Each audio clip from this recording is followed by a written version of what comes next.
Hello viewers of the Know Your Candidate digital campaign. Thank you for joining us in today's segment. And as we bring to life the stories of the humans behind the candidatures in the various constituencies in Kasese district.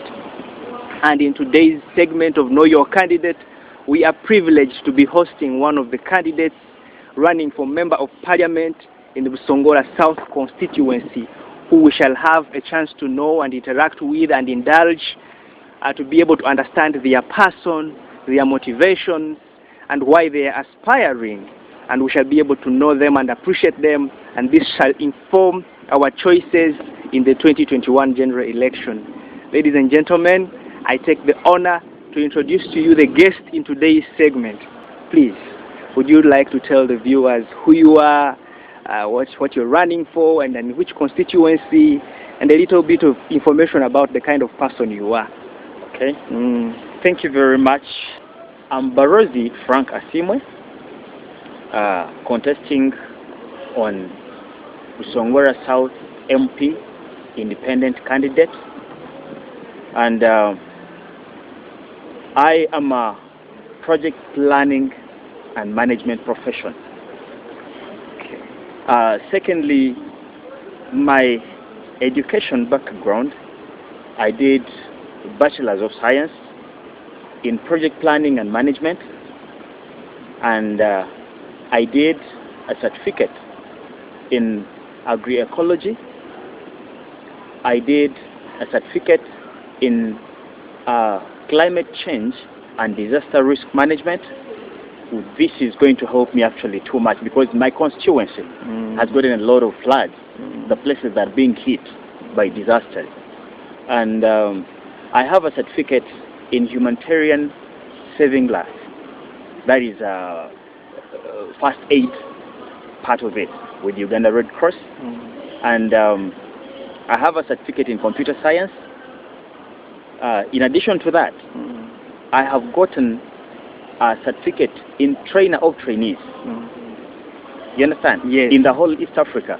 Actually, I'm among the 25 people that are qualified to train about climate change and disaster risk management on youth adaptation. That is impressive.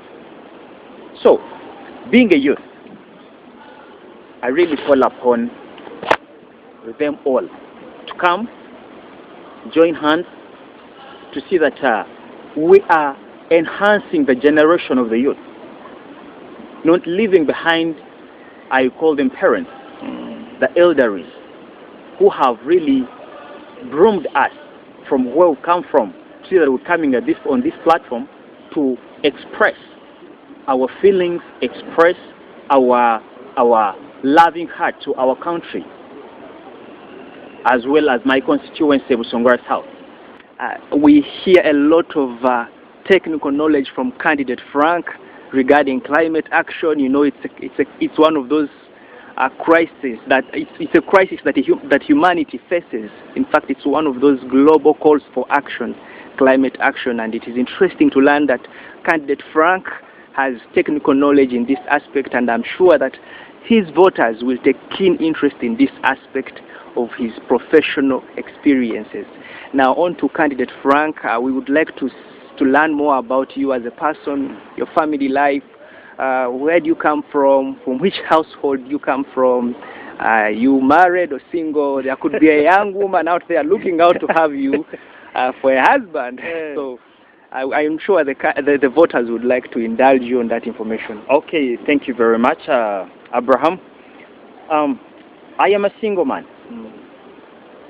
I'm proud of being single as yet, because I've not yet gotten married.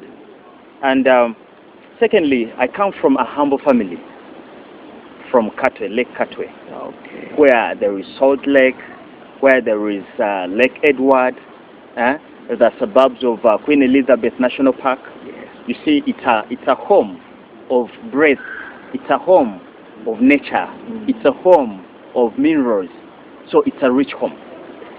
And from our house of the late Barozi Asiimwe, may his soul rest in peace. Bless his soul. And with a grandpa called, from the lineage of Kambatoto. That old man, according to the history I'm getting about him, he is the man who brought Catholic nature or Catholic culture in Lake Katwe. Oh, so he's one of the founding members of the faith. One of the founding members of the faith in Lake Katwe. So, I think that's the brief about that I can talk about. When they hear about Barozi, it's a family name that is sounding everywhere. That late man was a great man, very great, and I'm proud of him. Wow, still in love. Oh, yes. So we see that our candidate Frank Barozi comes from a rich heritage of people who are renowned. Of one of his forefathers is one of the founding fathers of the Catholic faith in the Katwe region. And I know from that begs the question, everyone in life has those core values, those principles that they use as the compass of their life. And they help us predict their behavior when they assume positions of leadership. For example, I'm somebody who values discipline as one of my core values. And whenever someone deals with me, they know that I'm dealing with Kirindiro. He's a very disciplined young man, and he's committed to what he's doing. So I'm interested, and I'm sure that the voters are interested in knowing what are those values and motivations you have as a person that will make you stand out when and if you assume this leadership position. Okay, great. Now, first of all, everything goes with the foundation of God. Yes. First of all, I'm a God-fearing man. That I put a full stop, not a comma. I'm a God-fearing man. Reason being, in God, that's where fear of elders and respect comes from. Secondly, I am obedient guy. I'm so obedient, down to earth. Like, I can liaise with anybody that comes to me. Either you're young or older than me, or the same age, I'll always take a note of your words. That I don't segregate any statement that comes from any human being, because any statement counts. When you're not a good listener, you cannot be a good leader. And when you don't accept to be advised, you cannot lead. There's truth in that statement. So, in quotation, I always love to see people who are leading us and have been in an umbrella of leadership, according to my professional experience, for 9 years. So when I look at these values, I really see that I'm the suitable person or the suitable candidate to lead and serve Busongora South Constituency and have development in it. Meaning that even people within that community of Busongora will have a given example that is physical, and that's me, to lead them, to take them in the right path to reach the existence of development. That's where I can say that my values will count a lot in this season of entering the parliament, taking the voice of those who are weak, like fearful can't speak. So I'm determined and ambitious to take over this seat, to see that development is on our face. Viewers, as you can see, we have a very rich history of competence in academia, and we have competence as regards character and values. Power and money come with a lot of temptations, and they need someone grounded in strong values, and we can see in candidate Frank that he's a value-based man, a value-based leader, and this is critical for you voters who see this, and I know you'll be taking note of these insights as they come. And now that we have a good background of his academic credentials, his family life, we know that he's grounded in good values, and he comes from a family that is well grounded in society, that is not all and about but is firm. I'm sure that the voters and the people who are watching in are now wondering, okay, now that he's amazing like this, what is it he has in his in stock for us? What does he plan to do for us? Sure. Yeah, what are those specific things, the highlights of your candidature and of your leadership when you get elected? All viewers that are watching me right here, I really look at them because they are the foundation of development to strengthen the area and not be shaken by anybody. Because elders or parents have really brought us up, they have educated us, they have given us the capital of pushing life ahead, and we are the one to support them. So we can support them after we've gotten development and skills to really tell them, please relax, we are going to fight for you. So this is, I have something in my store that I'm already lobbying for welding, art craft training, brick making project. I'm already lobbying cake bakery in some sub counties for youth first. For example, talk of Kahocha. Yes. Kahocha did not have electricity, and it's still not having electricity. However, I'm seeing some promising situation of getting electricity. So when I looked at it, I saw that specifically when they get electricity, they need to weld, to do welding and do doors, windows, and all those, such that they can get business instead of loitering doing nothing. And secondly, they have been hiring the cakes when they're doing their weddings and all that stuff. So we want to empower them with skills such that they can develop the communities, not only Kahocha, but at least different sub-counties.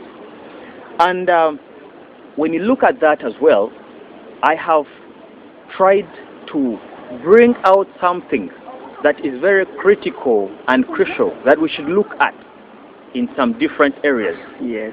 I'll talk of, I'll first leave aside the places that are a bit fine, and I look at those that are critical in need. Yeah, prioritizing the high-risk areas. Exactly. So when you look at Kahocha sub-county, you look at Rukoki sub-county, that is Haura, Kabuwabua, yes, and those places up. They do not have network. Phone reception. Definitely. MTN and Airtel. Definitely. That's really a set. And when I was doing my research, you know, they say, before you solve anything, find out which problem it is. Yeah. Since you got me here, it's because you communicated to me. Yes. To push on this. But if I did not have network, you would have not gotten me here. Exactly. So, if you want development, you know, if you have neighboring development places, that means you're also going to develop neighboring places. The network is not in Haura, is not in Kahocha, and they have projects to run. They can be communicating to people, but they do not have way to communicate. Wow. Talk of transactions of mobile money, Airtel money.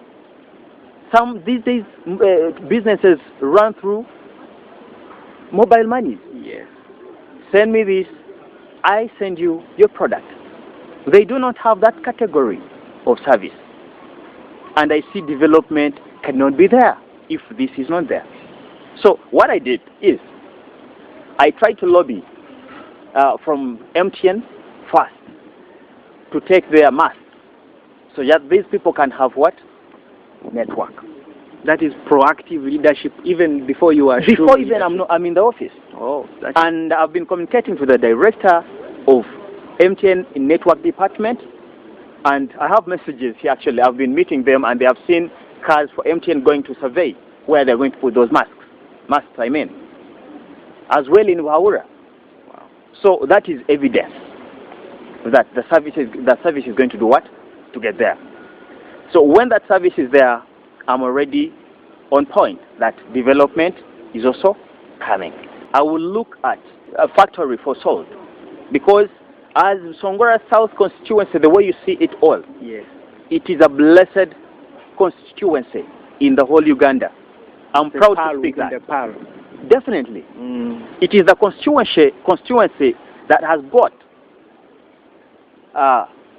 Salt Lake. It is the constituency that has got Fish Lake, that has gotten National Park. It is the constituency that has gotten a big area.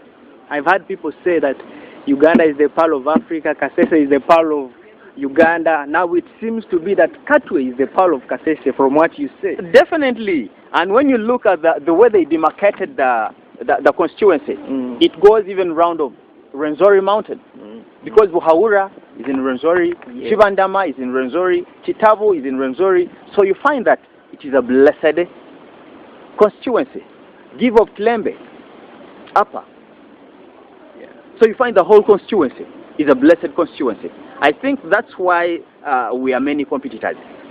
Yeah, I saw it's the constituency with the largest amount of candidates. You see, I guess it has a lot of goodness that everyone wants to harness and make sure flourishes. And we know that with candidates like you, with that kind of background professionally, and your values and passion and vision and advocacy, even before you assume leadership, I'm sure that that constituency shall only keep getting better off for it if it keeps raising this kind of leadership. Yeah, because I'm 100% sure that I will do this, because in my profession I have what we call advocate, negotiate, lobby, dynamics, planning, management, evaluation, monitoring.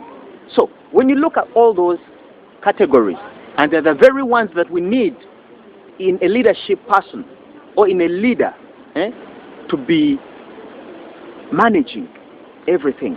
Because if I can plan, I have a plan, I plan a plan, I execute a plan, I evaluate a plan, and I monitor it, then I close it. So if I can plan for the whole Uganda, what about the constituency? Yes. And I've gotten a chance, by the way, to be on a platform of making a project proposals that are going to be funded by UNDP in line with Prime Minister's office. I've gotten a chance to be on a platform of editing or approving the proposal that is going to be funded as well by United Nations Development Programs because of my profession. So if I can do that, that means I have the capability or the affordability of lobbying for my constituency to be developed. Yes, as they say that it is one thing, the thing I see from your candidature is you have both the competence professionally, socially, and values, and also you have the ability to lobby and the ability to form the necessary networks. Like you said, you are communicating with someone at MTN. Those are networks, and they are very important to be able to achieve roles. Exactly. Yeah, so to make things happen, you need to be known by certain people. To make things easier for you to happen, you need to be able to have the ability to knock on doors and make them open and not wait for them to be opened. And I'm seeing this a lot in your candidature and in the work you've been doing, and I think that is very important. Yeah, true. Secondly, I want to look at, I want to tell you something that is motivative, actually. This, what I want to tell you is that when you look at the community and you gather them, that means you have the mandate to go through. That means you have the love of your people. That means you have the nature of uniting people. I have managed to lobby for some churches that were dismantled by the disasters. Wow. These churches, we have USD, is it Adventist churches? Yes. The Church of Uganda, actually that's where I'm coming from. I'm from Buhaura, Church of Uganda. Their church was put down because of the disaster. I'm already lobbying for them. Even there is a Catholic church in Buhaura as well. It was also put down because of that rain, the heavy rain, the floods that came. You get the point? Yes. So I'm already lobbying for them. They are going to get funds to see that they are putting up their churches, whereby the churches gather different souls, innocent ones, and those that are not innocent are going to be innocent. So when you find that this is gathering people, is uniting people. That means there comes a planning, round table sitting to plan for the best of our community. In addition to that, I want to tell you something that I have moved around my constituency. Not once, not twice. I've made my research. You know, we professional planners, you cannot plan for something, you cannot execute any plan that is not researched about. That is true. So I made my research. I found that we have gotten a shortage of land in people, whereby youth have no places where they can do their development work. Yeah, even the little land is fragmented. Definitely. Yeah. So we have a lot of land, and this land we can negotiate, or we can lobby, or we can rescue, because some of them are complaining that the land is ours. And as you're saying that it's ours, but it is still in the hands of the war. So we have got to deal, to work together, see that this land is being rescued back to people of the community so that they can have places for development. That's a very critical issue, degazetting some areas, with Kasese being one of those areas with the highest growing population in the country. I'm sure you can see the explosion. I was telling people in 2008, Tembangal was not up there, Chidodo was not down there. But now there are new homesteads. That's testament to the high population growth rate. Yeah. And we need, as you say, to create these avenues for negotiating, using your skills, leaders like you, Mr. Frank, to use your skills to negotiate with relevant stakeholders and degazette land for people to settle in. I think these are critical issues for the voters in Busongora South that they will take interest in as they cast their vote in the next election.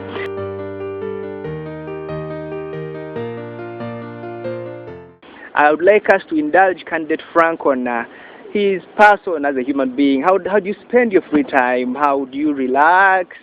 What are your hobbies? What would you tell? What kind of things would a young person out there find relatable about you? In my free time, what I do, actually, it's one of them is research. Research. Because as a young man, you see me, I've tried to research about development in my constituency. Still, I give you motivation and all that I do in my free time. I've got to know that as my constituency of Busongora South has gotten a lot of attractive tourism stuff. Yes. There is MV Kazinga in Katwe. Look at that. Now, I haven't yet gone there, but I look at the equator. In Masaka, give example, Masaka Road, there is an equator place. And there is a lot of art craft, all that development stuff, attracting for tourists. And yet we have the very place, the original place, that we need to enhance and bring tourists to bring income. Yeah. The equator is there at Chikorongo. It's near it's within the park. There is Lake Salt, whereby every school that comes from Kampala, every side of Uganda comes for geography study. Yes. And that's my born area. I'm sure the young people there have some businesses that tap into that market of people coming for tours. They have been lagging behind because I think we've been missing leadership. Oh, because that's a very huge influx of students that come to Katwe for tours. Definitely. Young people should be empowered to be able to tap into that money that comes into the Katwe economy. You're good. Actually, I see you in the same line I am in. And secondly, about what I research about is that we have been taking water, different kinds of water. We talk of ziwa what, over mineral water, over whatsoever kind of the water. I personally, I don't know where that water comes from. I only see from factory, but I don't know where it is coming from. But we have gotten resources. We have Chabamba. It is in the area of Lake Salt. The water flows 24/7. And it's natural. So, and I have come up with an idea that we are going to put a factory, water factory, that is going to create employment for youth. How do you intend to have that factory set up? I'm going to lobby for investors. With the relevant stakeholders? Definitely. Okay. Such that we can even call it Chabamba Natural Mineral Water from Busongora South Constituency. That would be a signature brand. With the leadership of Barozi Asiimwe. You get the point? I do. That is very, very striking about your candidature. And I'm sure the voters will take interest in these talking points from this interview.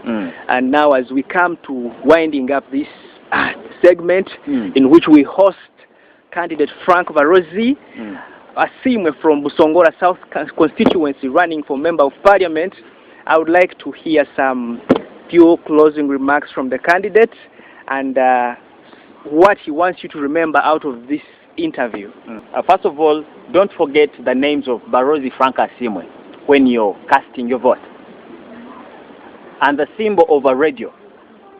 Because I'm going to be a voice of voiceless, I'm going to raise my antenna to connect different networks of development. I'm calling upon you guys, the youth, elders, brothers and sisters, to come and cast your vote to me. Thank you so very much, candidate Frank Barozi Asiimwe. Your interview has been full of energy, passion, and hope, and optimism, and I know that the voters have taken keen interest in that, and it will inform their choices in the forthcoming election. Thank you for featuring on the Know Your Candidate segments as we use the current frontier, the internet, to access voters and to ensure candidates reach out to their voters and help voters make informed choices. I want to wish our viewers a very good time today. And please keep interacting with this material so that you'll be able to understand candidate Barozi Asiimwe, Frank, more and more and more. Thank you so much, and I wish you a good time. Thank you very much for hosting. Thank you.